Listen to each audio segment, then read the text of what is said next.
शाम का समय था। घर में हल्की हल्की बारिश की बूंदों की आवाज आ रही थी। मैं अपने कमरे में बैठी किताबों में खोई हुई थी, लेकिन मेरा मन पढ़ाई में नहीं लग रहा था। मेरी नजरें बार बार दरवाजे की ओर उठतीं, जहां माँ अपने छोटे से कमरे में बैठी थी।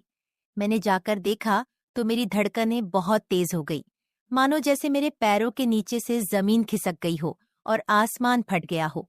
ऐसा कभी भगवान किसी को ना दिखाए, क्योंकि मैंने देखा कि मेरा छोटा भाई, जो मुझसे हाइट में बड़ा है, वह सौतेली माँ को हेलो दोस्तों, मेरा नाम किरण है और आप सभी मेरे प्रिय हो।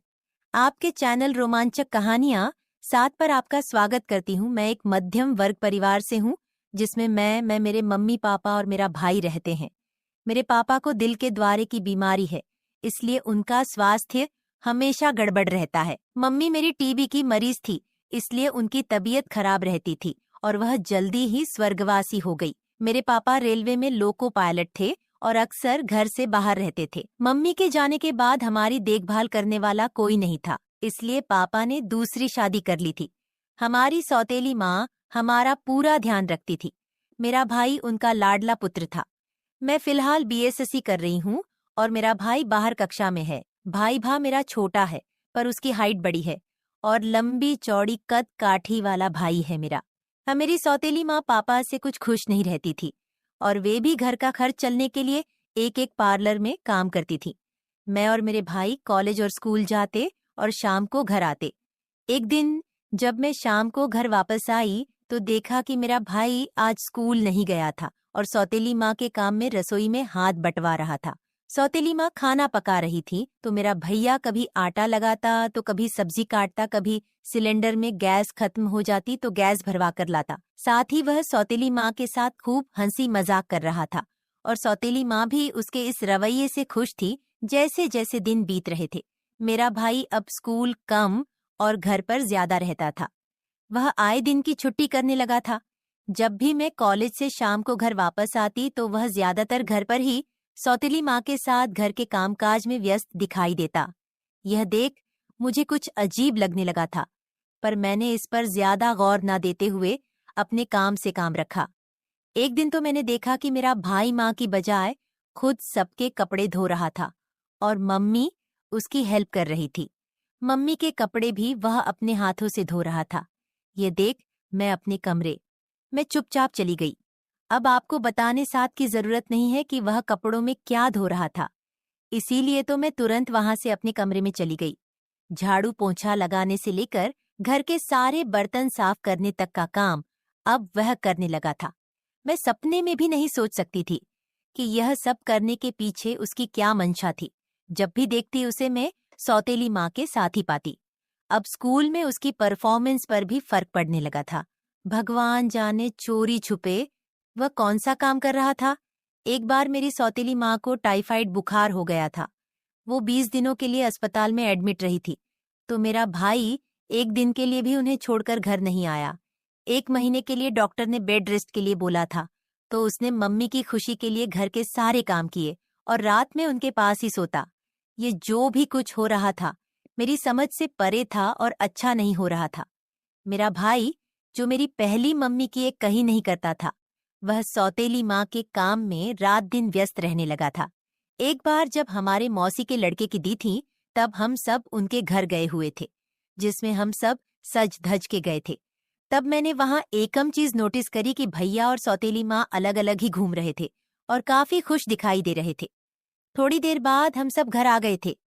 रात को जब मैं पानी पीने के लिए उठी थी, तब मैंने देखा कि भाई सौतेली माँ के कमरे से बाहर आ रहे थे। उनकी सांसें जोर जोर से चल रही थी और वह पूरे पसीने से भीगे हुए थे। थोड़ी देर बाद मैंने सौतेली माँ को भी उनके कमरे से बाहर आते हुए देखा। वह भी काफी थकी हुई महसूस हो रही थी और पसीने से भीगी हुई थी। मुझे लगा कि जरूर रात को मम्मी और भैया ने जब सुबह हुई थी तो मम्मी सुबह होते ही अपने कपड़े धो रही थी। इससे मेरा शक यकीन में बदल गया। लेकिन जब थोड़ी देर बाद हम सब नाश्ते के लिए बैठे और मैंने भाई से पूछा कि तुम इतनी रात को माँ के कमरे में क्या कर रहे थे, तो सौतेली माँ ने मेरी बात को काटते हुए जवाब दिया कि रात को उनके कमरे की लाइट खराब हो गई थी, इसलिए मैंने उसे बुलाया था और गर्मी की वजह से इतना ज्यादा पसीना आया था।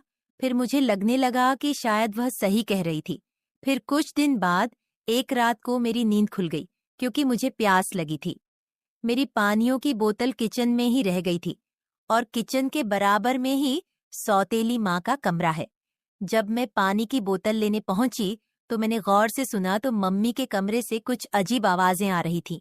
एक बार को तो मेरी सांसें रुक गई थीं क्योंकि मुझे वही लग रहा था जिसकी मुझे आशंका थी। मेरी आंखों में आंसू थे, मेरे पैर कांप रहे थे। दिल मानने को तैयार नहीं था कि ऐसा नहीं हो सकता है। मैं बिल्कुल अचंभित रह गई थी कि भगवान कभी कभी किसी के साथ मत करना, पर खुद का शुक्र है कि मैंने अपने आप को संभाला। यह तसल्ली दिलाई कि इतनी जल्दी किसी नतीजे पर पहुंचना मूर्खता होगी, इसलिए क्यों ना आगे बढ़कर देख लिया जाए। अगर चीजें सामान्य हुई तो फिर दुख करने से क्या फायदा। पर फिर भी हिम्मत जवाब दे रही थी। ऐसा लग रहा था मानो कुछ वैसा हुआ तो सब कुछ बर्बाद हो जाएगा। फिर डरते हुए मैंने जैसे तैसे करके उनके कमरे की तरफ कदम बढ़ाए और दरवाजा खोला तो देखा कि वह कोई मोबाइल हमें खेल रहे थे, जिसकी आवाज बाहर तक आ रही थी। पर इसके अलावा भी मैंने एक चीज नोटिस की कि वह दोनों फिर से पसीने में भीगे हुए थे और उनकी सांसें तेज चल रही थी, जैसे उन्होंने कोई डरावना सपना देख लिया हो। और सबसे बड़ा सवाल मेरे जहन में यह था कि यह कौन सा समय है गेम खेलने का। आधी रात को भला कौन गेम खेलता है। वह शायद मुझसे कुछ छुपा रहे थे। जब अगली सुबह हुई तो फिर से मेरी सौतेली माँ तड़के सुबह अपने कपड़ों को धोने बैठ गई। जब मैंने उनसे पूछा कि आप इतनी जल्दी अपने कपड़े धोने क्यों बैठ जाती हो, तो सौतेली माँ कहने लगी कि बेटी, बेहतर होगा कि तू अपने काम से काम रखे। दूसरों के मामलों में दखल अंदाजी देना तुझे शोभा नहीं देता। मम्मी के शब्द मेरे दिल में तीर की भांति लगे और सुबह तड़के मेरे भैया मम्मी के कमरे की बेडशीट बदल देते। जब हम लोग सुबह नाश्ते के लिए बैठे तो मम्मी ने भैया के लिए सैंडविच बनाए थे और मेरे लिए नहीं। मैंने मम्मी से इसका कारण पूछा तो मम्मी ने कहा कि ब्रेड खत्म हो गई है। पर मैंने किचन में जाकर देखा तो पूरी पैकेट ब्रेड की रखी हुई थी। और एक चीज और देखी कि एक गिलास में हल्दी वाला दूध रखा हुआ था और उसके बगल में पावर वाली दवाई। मेरी जिंदगी धीरे धीरे नरक बनती जा रही थी। मैं नाश्ता करने के लिए वापस टेबल पर आ गई और भाई से पूछा कि भाई, तू इतनी रात को मम्मी के कमरे में गेम क्यों खेल रहा था? तुझे पता नहीं है कि मम्मी पूरा दिन थकी हारी होती है और तू उन्हें सोने भी नहीं देता? न खुद सोता है और ना किसी को सोने देता। इसी भाई गुस्से से बोला कि तुझे मतलब क्या है? मैं अपना नाश्ता छोड़कर अपने कमरे में चली आई और सोचने लगी, आखिर मम्मी और भैया को क्या हो गया है? इधर मम्मी से कुछ पूछो तो सीधा जवाब नहीं देती और अब तो भैया भी उन्हीं के बोल बोलने लगे हैं। उसी दिन से मैंने यह साबित करने की ठान ली कि इनके बदले हुए व्यवहार का कारण इनकी नजदीकियां हैं। अब मैं हर रात चौकन्ना होकर सोने लगी। थोड़ी सी भी आहट होती तो मैं जाग जाती। अब मैं हर रात को चौकीदारी करती। पर अफसोस मुझे कुछ हाथ नहीं लगता। पर मम्मी हमेशा की तरह सुबह ही कपड़े धोने बैठ जाती और भैया बेडशीट बदलने। लेकिन 26 अक्टूबर 2023 इनके लिए आखिरी रात थी। उस दिन भैया ने बीमार होने का बहाना बनाया था। सौतेली माँ भाई की खूब देखभाल कर रही थी। उनको झूठी दवाई गोली देने से लेकर उनका सर दबाने तक। जब रात को सोने का समय आया तो हम सब अपने अपने कमरों में सोने जा रहे थे। मैं भाई के रूम से निकलकर बाहर खड़ी हो गई थी तो भाई सौतेली माँ से कहते हैं कि मम्मी, मेरी तबीयत रात को बिगड़ सकती है। हो सकता है मैं सुबह ना उठूं, इसलिए आप आज इधर ही सो जाइए, जिससे आप मुझे बचा तो लेंगी। मम्मी ने उसे डांटते हुए कहा कि ऐसा नहीं कहते बच्चे। फिर मम्मी उस दिन भाई के कमरे में ही सो गई थी। उसके बाद जो मैंने देखा उसकी मैं कभी कल्पना भी नहीं कर सकती थी। पैरों तले जमीन खिसक गई क्योंकि भैया सौतेली माँ को आप समझदार हो। फिर एक बार क्या हुआ कि जब हम तीनों, मैं, मेरा छोटा भाई और हमारी सौतेली माँ, एक नई मूवी देखने के लिए थिएटर गए थे। मैं बहुत उत्साहित थी क्योंकि यह हमारी पहली पारिवारिक आउटिंग थी। जैसे ही हम थिएटर पहुंचे, मम्मी ने हमारे लिए पॉपकॉर्न और कोल्ड ड्रिंक्स खरीदे। सब कुछ बहुत अच्छा चल रहा था। मूवी शुरू हुई और मैं तो स्क्रीन पर नजर जमाए पूरी तरह से कहानी में खो गई थी। लेकिन तभी मेरी गलती से पॉपकॉर्न का बड़ा पैकेट मेरे हाथ से गिर गया और चारों ओर फैल गया। मम्मी ने गुस्से से मेरी तरफ देखा और जोर से कहा, किरण, तुम्हें थोड़ा ध्यान रखना चाहिए, हमेशा तुम्हारे ही हाथ से क्यों गिरता है। सब कुछ उनकी डांट सुनकर मुझे बहुत बुरा लगा, लेकिन मैंने कुछ नहीं कहा। मेरा भाई जो मुझसे छोटा है, यह सब देख रहा था। उसने फौरन मेरी ओर देखा, लेकिन उससे पहले मम्मी ने उसे प्यार से बुलाया और कहा, चलो बेटा, कोई बात नहीं, मैं तुम्हारे लिए दूसरा पॉपकॉर्न खरीद देती हूँ। मुझे यह देखकर बहुत अजीब लगा। मेरे मन में सवाल उठने लगे, क्या मैं मम्मी की नजरों में कोई अहमियत नहीं रखती? उन्होंने मुझे डांटा और भाई के साथ इतनी नरमी से पेश आई। मुझे बहुत बुरा लगा, लेकिन मैंने अपनी भावनाएं छिपा ली। मैंने सोचा शायद मैंने ही कुछ गलत किया होगा, इसलिए मम्मी मुझसे नाराज है। मूवी खत्म हुई। हम तीनों बाहर निकले। मम्मी मेरे भाई से हंसते बोलते चल रही थी और मैं चुपचाप उनके पीछे चल रही थी। तभी मम्मी ने अचानक रुककर मेरी ओर देखा और कहा, किरण, तुम जानती हो मैं तुम्हें ज्यादा सख्ती से इसलिए टोकूं क्योंकि मुझे पता है कि तुम समझदार हो। तुम्हें और बेहतर करना है। तुम्हारा भाई अभी छोटा है, इसलिए उसे मैं डांट नहीं सकती। उनकी बात सुनकर मेरी आंखों में आंसू आ गए। मैं समझ गई कि मम्मी की डांट में भी एक तरह का प्यार छिपा हुआ था। वह चाहती थी कि मैं बेहतर बनूं, जिम्मेदार बनूं। मुझे ये एहसास हुआ कि डांट मेरी मम्मी की डांट में भी एक तरह का प्यार छिपा हुआ था। का मतलब यह नहीं कि वह मुझे प्यार नहीं करती, बल्कि वह चाहती हैं कि मैं और भी मजबूत बनूं। उस दिन मैंने सीखा कि हर रिश्ते में, खासकर माँ बच्चों के रिश्ते में, प्यार के अलग अलग रूप हो सकते हैं। कभी डांट, कभी फटकार और कभी मीठी बातें। इन सब के पीछे माँ का प्यार ही छिपा होता है। अब जब भी मम्मी मुझे डांटे, मैं बुरा महसूस नहीं करती, बल्कि समझ जाती हूँ कि यह उनकी परवाह और स्नेह का ही एक रूप है। एक शाम को हम चिड़ियाघर देखने गए थे। दिन भर हमने खूब मस्ती की थी भाई। तो शेरबाग और हाथी देखकर इतना खुश हो गया था कि हर बार मम्मी से कहता, मम्मी देखो, ये शेर कितना है। और मम्मी भी उसे हंसते हुए जवाब देती, हाँ बेटा, बिल्कुल तुम जैसे बहादुर। मैंने भी बहुत सारे जानवर देखे, लेकिन मम्मी का सारा ध्यान सिर्फ मेरे भाई पर ही था। मुझे थोड़ा अजीब लगा, लेकिन मैंने सोचा कि शायद मम्मी उसे इसलिए ज्यादा समय दे रही है क्योंकि वह छोटा है। दिन भर हम घूमते रहे, खूब फोटो खींचे और घर लौटने से पहले मम्मी ने हमारे लिए आइसक्रीम भी खरीदी। लेकिन जब हम घर पहुंचे तो मम्मी का स्वभाव बिल्कुल बदल गया। जैसे ही दरवाजा खोला, मम्मी ने अपना चेहरा गंभीर कर लिया। उन्होंने बिना कुछ कहे अपने कमरे का दरवाजा बंद कर लिया। यह देखकर मैं और मेरा भाई हैरान थे। भाई ने मेरी ओर देखा और बोला, दीदी, मम्मी को क्या हुआ? क्या मैंने कुछ गलत किया? मैंने उसे शांत किया। नहीं, तुमने तो कुछ नहीं किया। शायद मम्मी थक गई होंगी। लेकिन सच कहूं तो मेरे मन में भी बहुत सारे सवाल उठ रहे थे। मम्मी का अचानक यूं चुप हो जाना मुझे परेशान कर रहा था। मैंने सोचा, शायद मुझसे ही कुछ गलती हो गई हो, या फिर चिड़ियाघर में कुछ ऐसा हो गया हो जो मैंने ध्यान नहीं दिया। कुछ देर बाद जब मम्मी बाहर आई तो मैंने हिम्मत जुटाकर उनसे पूछा, मम्मी, सब ठीक है? आप हमसे बात क्यों नहीं कर रही हैं? मम्मी ने मेरी ओर देखा और कुछ पल के लिए चुप रही। फिर उन्होंने धीरे से कहा, किरण, तुम्हें मुझसे एक बात सच सच बतानी होगी। जब हम चिड़ियाघर में थे तो मैंने देखा कि तुम बार बार अकेली रह रही थी और मैंने तुम्हें खुश होते नहीं देखा। क्या तुम मुझसे कुछ छिपा रही हो? मुझे यह सुनकर झटका लगा। मम्मी का सवाल मुझे अंदर तक हिला गया। मुझे लगा कि शायद उन्होंने मेरी भावनाओं को समझ लिया था और यह सोचकर मेरी आंखों में आंसू आ गए। मैं मम्मी के पास गई और धीरे से कहा, मम्मी, मुझे लगा था कि आप सिर्फ भाई से प्यार करती हैं।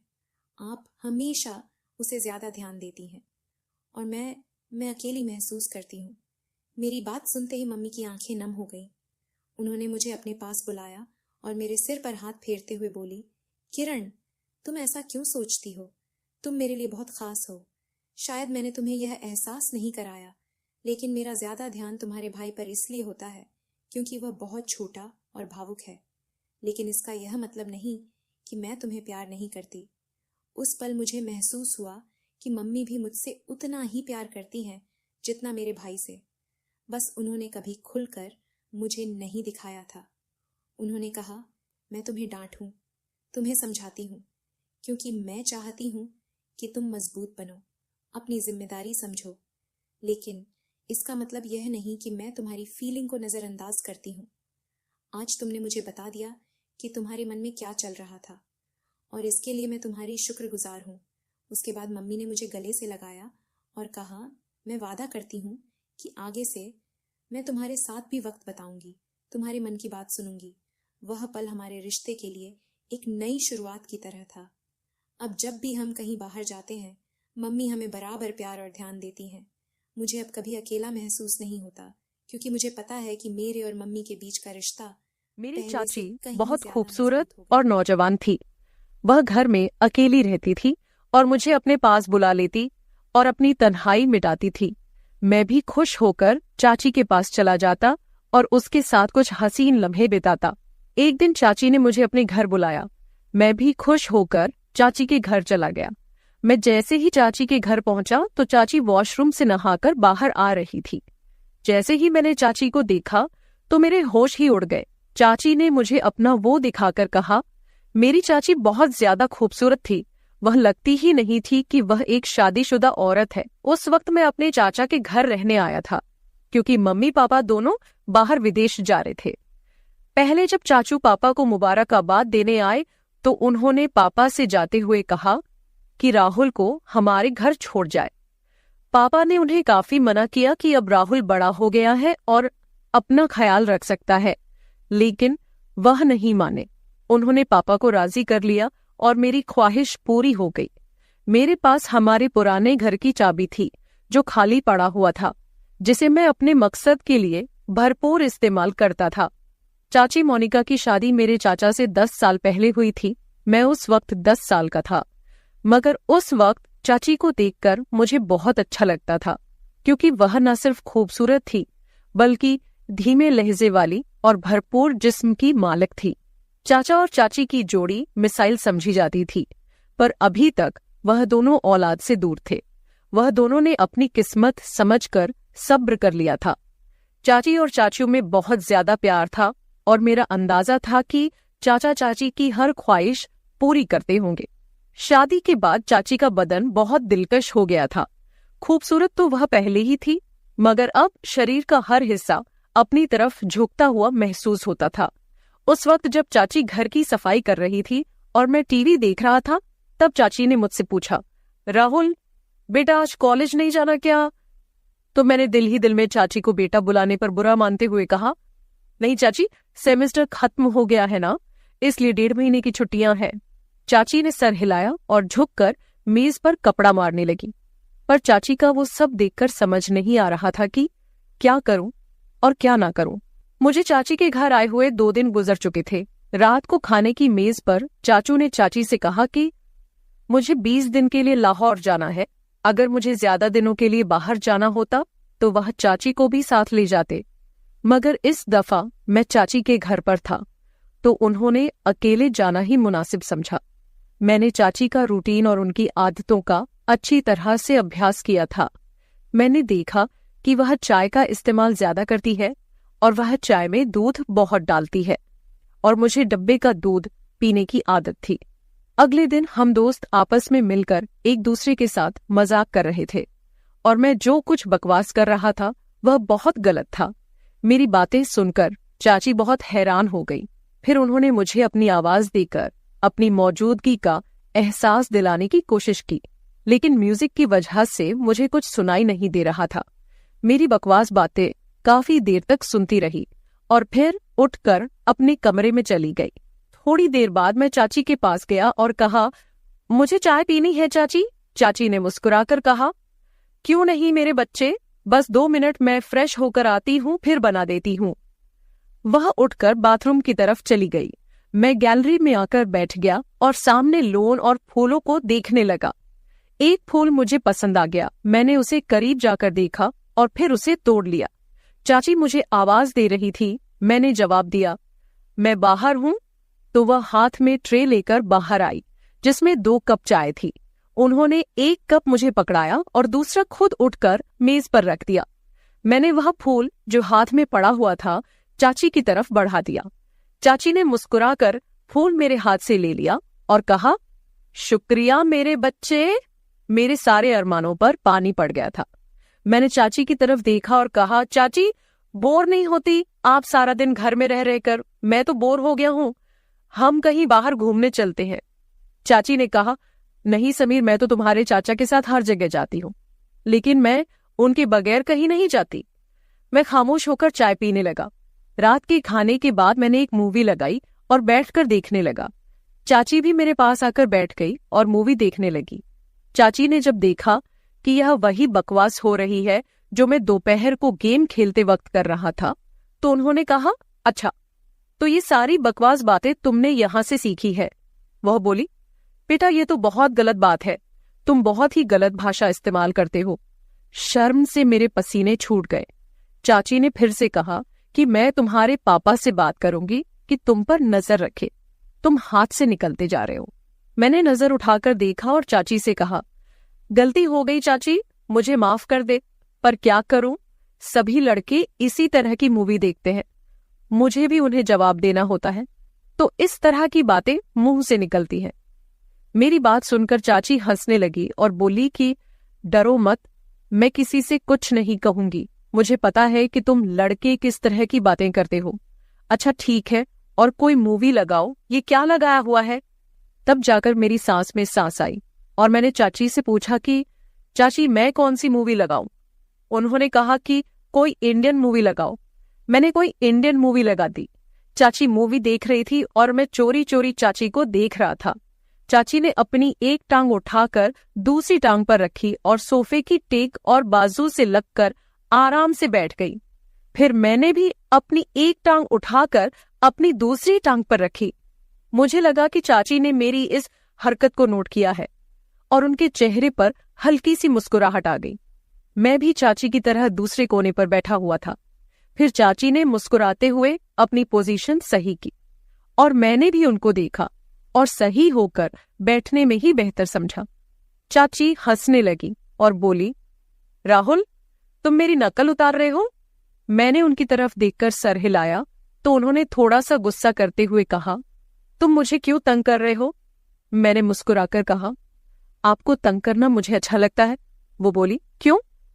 मैंने फौरन कहा, कितने दिन हो गए हैं, न किसी की डांट खाई है, न किसी से जूते, ऊपर से आप बहुत ही बोर हैं। मेरी बात सुनकर उनके माथे पर बल पड़े थे। उन्होंने कहा, राहुल क्या मैं वाकई बोर हूं? तो मैंने कहा, पता नहीं, अकेला रहकर मेरा क्या होगा? चाची ने मुस्कुराते हुए कहा, तुम्हें मार खानी है तो मैं देती हूं। वो मुझे कोई मासूम सा शरारती बच्चा समझ रही थी और यह बात मेरे फायदे की थी। शायद इसी तरह की फिजूल बातें करते करते चाची मुझे काफी नजदीक हो गई। जब रात के 11 बजे उनके मोबाइल पर चाचू का फोन आया, वह उठकर अपने कमरे में चली गई। मैंने भी थोड़ी देर मूवी देखी और टीवी बंद किया और अपने कमरे की तरफ जाने लगा। तभी मुझे चाची के कमरे से चाची की आवाज आई, यार बहुत मिस कर रही हूं आपको, पता नहीं कैसे गुजरेंगे ये दिन। पता नहीं दूसरी तरफ से क्या कहा गया, मगर जो बात चाची ने कही थी वो मेरे लिए किसी सरप्राइज से कम नहीं थी। सुबह मैं जल्दी उठा और फ्रेश होकर किचन की तरफ गया। किचन में कोई नहीं था। मैंने चाची के कमरे की तरफ जाकर देखा तो दरवाजा बंद था, यानी चाची सो रही थी। मैंने किचन में जाकर अपने लिए चाय बनाई और फिर कुछ स्लाइस गर्म करके मेज पर बैठकर नाश्ता करने लगा। मैं नाश्ता कर रहा था, तभी चाची के कमरे का दरवाजा खुला। वह बाहर निकली, मुझे देखकर थोड़ा सा शर्मिंदा होते हुए कहा, रात को नींद नहीं आई, बहुत लेट सोई थी, इसीलिए सुबह जल्दी नहीं उठ सकी। मैंने मुस्कुराकर कहा, कोई बात नहीं, आपको नाश्ता करना है, चलो आज आपका नाश्ता मैं बना देता हूं। वो बोली, तुम और नाश्ता क्या बात है? मैंने कहा, आप फ्रेश होकर आए, मैं नाश्ता बना देता हूं, फिर बात करेंगे। चाची ने सर हिलाया और मुस्कुराती दोबारा अपने कमरे में चली गई। तो मैंने कहा, चाची आपको नाश्ते में क्या पसंद है? चाची ने कहा, तुम जो भी बनाओगे मैं खुशी से खाऊंगी। मैंने दोबारा सर झुकाया और कहा, जैसे आपकी मर्जी, और मुड़कर किचन की तरफ गया। नाश्ता बनाकर किचन से आया और चाची को आवाज लगाई, चाची हॉल में आई और कुर्सी पर बैठ गई। मैंने कहा, चाची आपका नाश्ता तैयार है, और ट्रे उनके सामने रख दिया। चाची मेरी तरफ देखकर मुस्कुरा रही थी। चाची ने मेरे सर पर हाथ फेरा और मेरे बालों को खराब कर दिया। मैंने चाची का हाथ पकड़ लिया जो मेरे सर पर था और कहा, चाची आपने मेरे बालों का स्टाइल खराब कर दिया। चाची ने प्यार से मेरे गाल पर एक हल्का सा थप्पड़ लगाया और कहा, कुछ खराब नहीं हुआ, आराम से बैठो और नाश्ता करो। चाची ने नाश्ता किया और कहा कि राहुल तुम्हारा बहुत शुक्रिया, चलो हम दोनों पक्की दोस्ती करते हैं। आज बहुत दिनों के बाद मैं इस तरह हंसी हूं और इतना अच्छा नाश्ता किया है।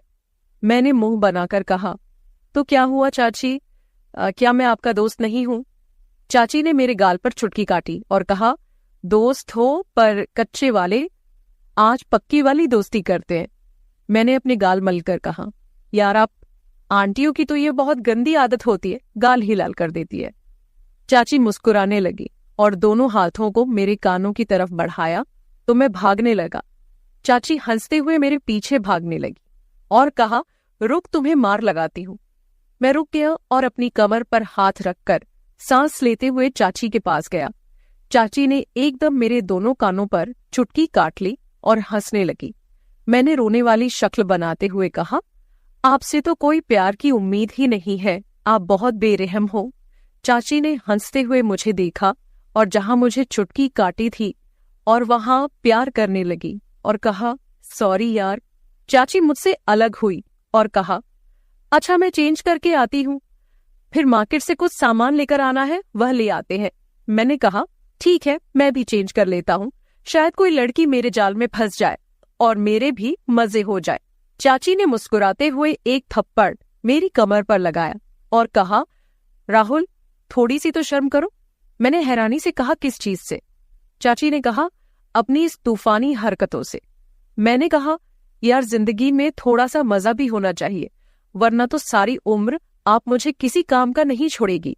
चाची को पहले तो मेरी बात समझ नहीं आई, मगर जब उनको समझ आया तो उन्होंने अपने पांव से जूती उतारी और कहने लगी, थोड़ी सी तो शर्म करो राहुल। मैं हंसकर अपने कमरे में चला गया।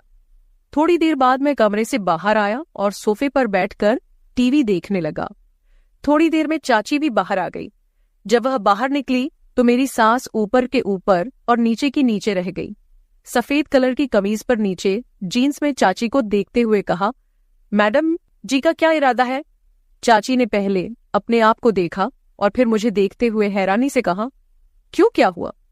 मैंने दिल पर हाथ रखते हुए कहा, मैडम आपके दीवाने शहर में 1000 होंगे, मगर इतनी सुबह दुकान कौन खोलेगा? चाची को अपनी गलती का एहसास हो गया और बोली, ठीक कह रहे हो। मैंने कहा, मैडम जब आप बाहर निकलती होगी तो लोग आपको ही देखते होंगे। चाची ने मुस्कुराते हुए कहा, राहुल थोड़ी सी शर्म कर, मैं तेरी चाची हूं। मैंने भी सर झुकाकर कहा, ठीक है चाची। तो वह हंसने लगी और मेरे पास बैठते हुए कहा, बाज नहीं आओगे फ्लर्ट करने से। मैंने उनकी तरफ देखते हुए कहा, कौन बदकिस्मत आपसे फ्लर्ट करना चाहता है? चाची ने मुस्कुराते हुए कहा, माफ कर यार। थोड़ी देर की खामोशी के बाद चाची मेरे करीब आई और बोली, सच में तेरी कोई गर्लफ्रेंड नहीं है?